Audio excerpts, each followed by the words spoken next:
Okay, folks, welcome back. We're in the final week of June 2017's ICT Mentorship content. This week's lessons are going to be focusing on the ICT stock trading. This is lesson 1, seasonals and monthly swings.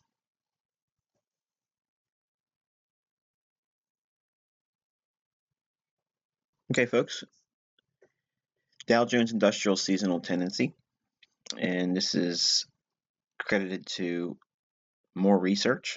Steve Moore has the absolute best seasonal tendencies that are made available for active traders. And I'm looking at the overall directional seasonal for just the Dow Jones Industrial Average.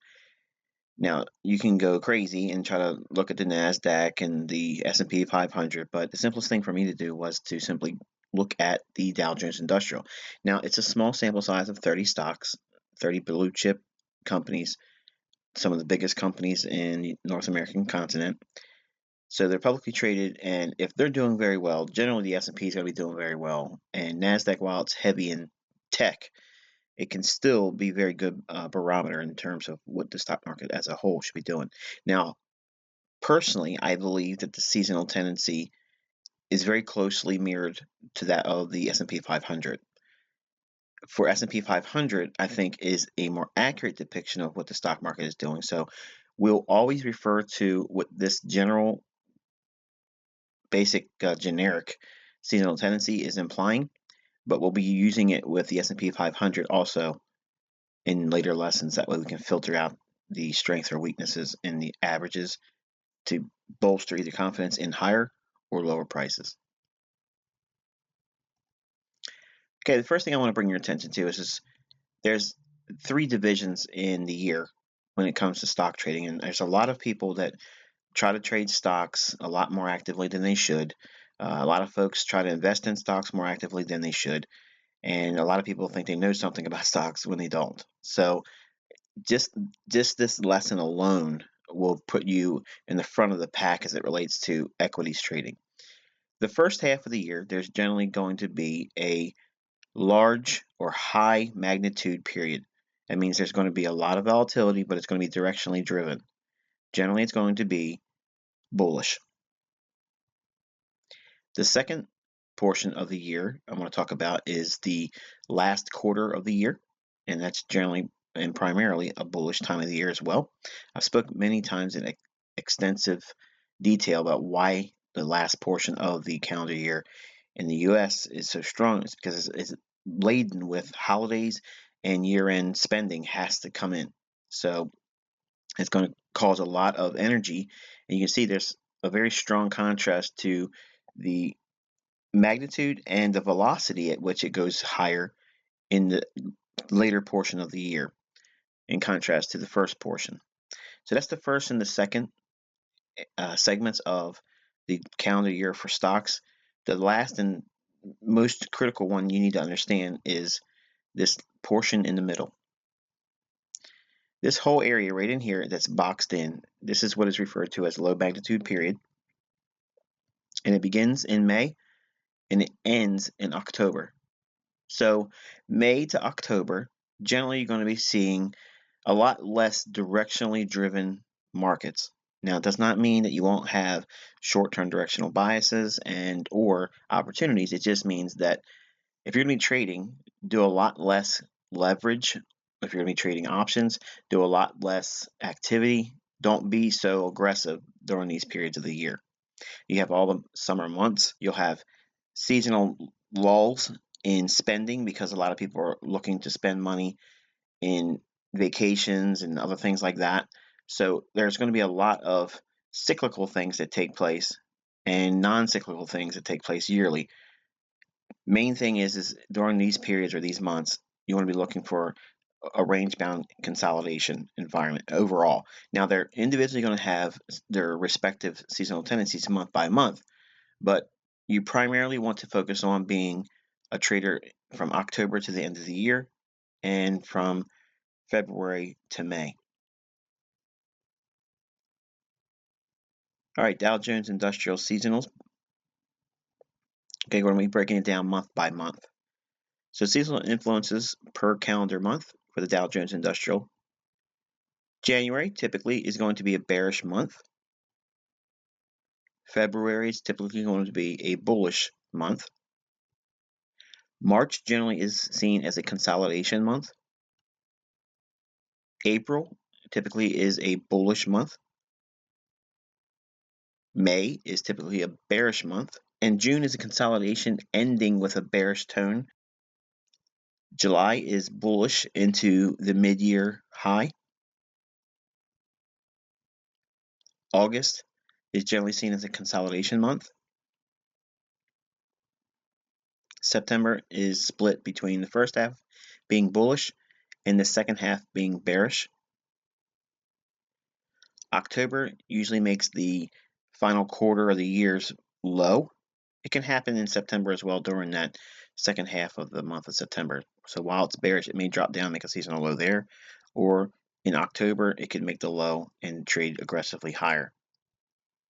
November is typically a bullish month. And finally, December is generally a Santa Claus rally bullish month. So here we have the entire calendar year in broad brush terms, generic terms, whether we should be expecting higher prices or lower prices. Now, this is being conveyed to you by way of looking at a 20-year average, a 15-year average, and a 5-year average. So if you look at the overall consolidations and expansions and when it's trending and when it's not trending, when it's going higher, when it's not going higher, they are very closely correlated in terms of what they're doing, the blue and the red line. So if we see this, in my opinion, it bolsters confidence behind the number crunching of seasonal tendencies. Because if it's going to average, over the last 20 years to go higher in February, and it's going to average that same thing in 15 years of data, it's being reflected in both. So in different time frames of analyzing the data, it speaks volumes to me in terms of consistency. Now, consistency is not high probability or perfection or panacea, be all end all, absolutely no risk. It means that probabilities are, historically speaking, and obviously nothing is guaranteed by looking in the past, but if we're going to assume there is a pattern to this and we're going to be using seasonal tendencies, I think this is one that's worth looking into. So breaking down the calendar months as we've done here gives us a pretty strong consensus about what we should be doing each month if we're going to be short-term or swing trading stocks. Also, we can be looking at it for day trading the S&P if we're really astute about everything. And if you look also, we have months where we know that there's going to be far less likely to have an opportunity with high probabilities, and those are March, June, August. Those months typically are going to be not fruitful in terms of high probability conditions. Now, I already know some of you that's probably going to hear this, it's done some stock trading or whatever. You're going to say, well, what about this month in August of this year or that year? And there's always going to be some aberration where it just simply doesn't fit the seasonal. And that's okay, that's fine. There's going to be many times when the months that are suggested here as bullish or bearish won't be that. They'll be the opposite. It's going to be based largely on the underlying trends or the environments of the marketplace.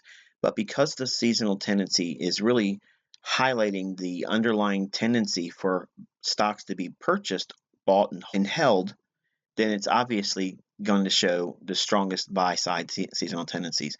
So while the market is bullish, if we look at the bullish months, those will indicate, in my opinion, the best opportunities to be looking to be swing trading long stocks.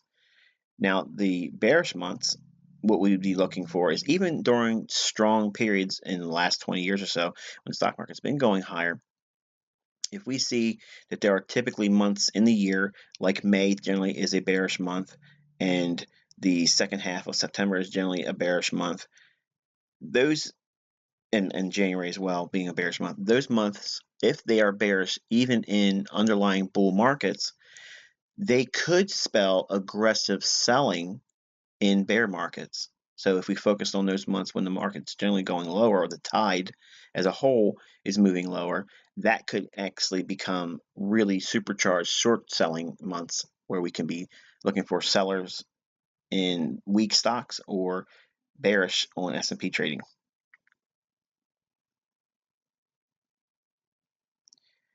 Okay, so we're going to look at a couple case studies here. I'm not going to do the entire calendar year because I want to inspire you to go to barchart.com and pull up the individual months yourself, and you can go back and look at all that data by simply putting in the beginning and the ending dates of each calendar and using respective delivery contracts, March, June, September, and December contracts, and you can look at the contract codes from the previous lessons in this month where I actually gave you the delivery contract month codes and how to pull up the year and all that for each symbol.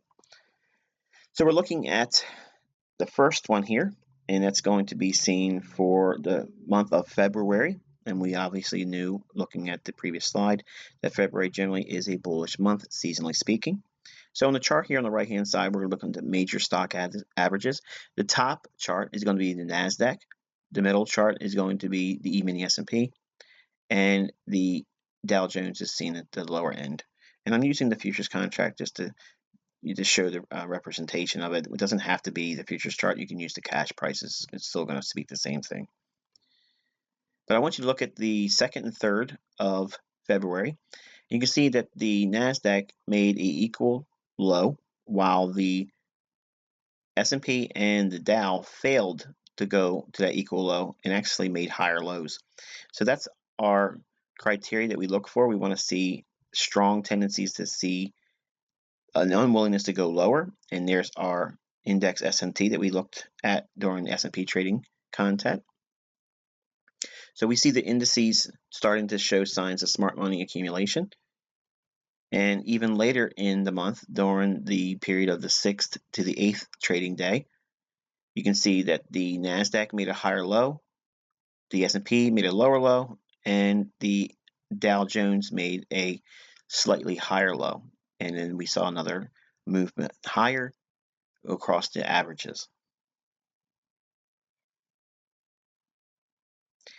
Okay, we're going to be looking at the next one here, and this is going to be looking at March. And you can see here in the shaded area, March generally is a consolidation period. It does have its little whipsaws of higher and lower prices, and if you really want to get aggressive about it, you can see during the 2nd week of March down into the 3rd week of March generally is bearish, and then it starts to rally towards the close of March.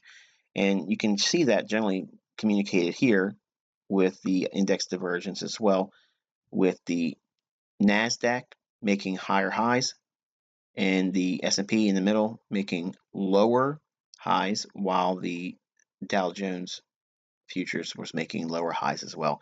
And you can see the resulting sell-off. And then at the lows between the 21st and the 26th, you can see the divergence, which I'm not going to highlight here. I want you to look at it and study it, but you can see the NASDAQ has a higher low comparable to the lows that are seen in the E-mini S&P and the Dow futures contract. So you can see the subsequent rally higher across the major 3 averages. So while it's consolidation, it doesn't mean there isn't any opportunities. It just means that you have to look at what you're looking at in terms of context. And you can see generally it's consolidation the entire month. Okay, the next one here, we're going to be looking at the month of April. And I have the contracts for the NASDAQ, E-mini S&P at the bottom, and Dow in the center this time. And you can see the divergence that's indicating smart money is accumulating stocks, with the NASDAQ failing to make a lower low while the Dow went lower and the S&P failed to go lower. So index divergence there, and we have a nice movement higher. At the same time, we're seeing that mid-month of April that's in the seasonal tendency, because it starts off with a slightly bearish tone and then it vaults aggressively up into the ends of April. And you can see that actually occurring here in all of the averages.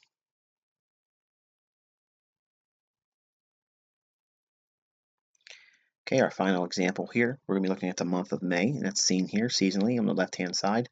So it's generally a bearish month.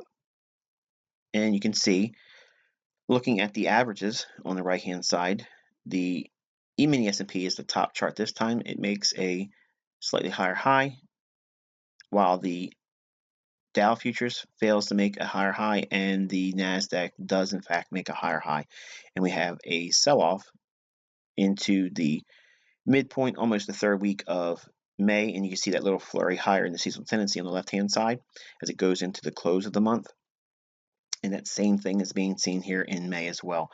So it creates a seasonal low intra-month, but overall it's generally a bearish month as a whole. So now, having brought this up and mentioning it to you, as a reminder, the month of 2017, May, is part of a larger consolidation that's been seen in this year of the recording I'm making, 2017. It's been an unorthodox stock market right now. It's been a market that keeps finding higher highs, but it's doing so with stocks that are formally pushing higher, the general market averages. They're starting to lose their highs. In other words, they're not making new highs. So the market's actually making higher highs, but it's doing it with a lot of the leadership not doing it anymore. So there's going to be times when the stock market's going to defy all logic. It's going to do whatever you think it's not going to do. It's going to do that very thing, and vice versa. So if you're going to be trading stocks, in my opinion, it's better to focus on times when the market is predisposed to go higher and not be such a bubble like I believe we are in the year of 2017.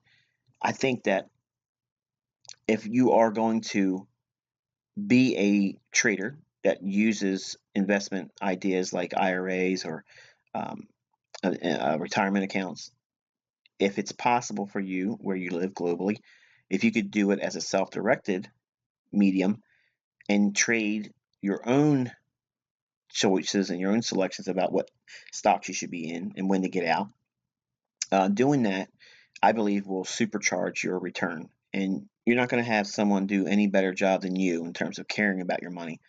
You care about the money. You worked for it. You obtained it by inheritance. You've done whatever you done, okay, individually to receive that money, okay. And generally, most of us had to work hard to get it, so we're going to care about losing it.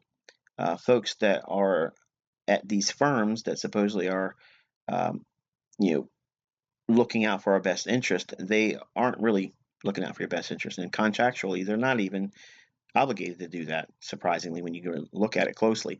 So it's a market that always propels new suckers. There's always a new crowd of willing participants. And it doesn't matter what kind of market we've seen, there's always someone willing to put money into it because the idea is perpetual.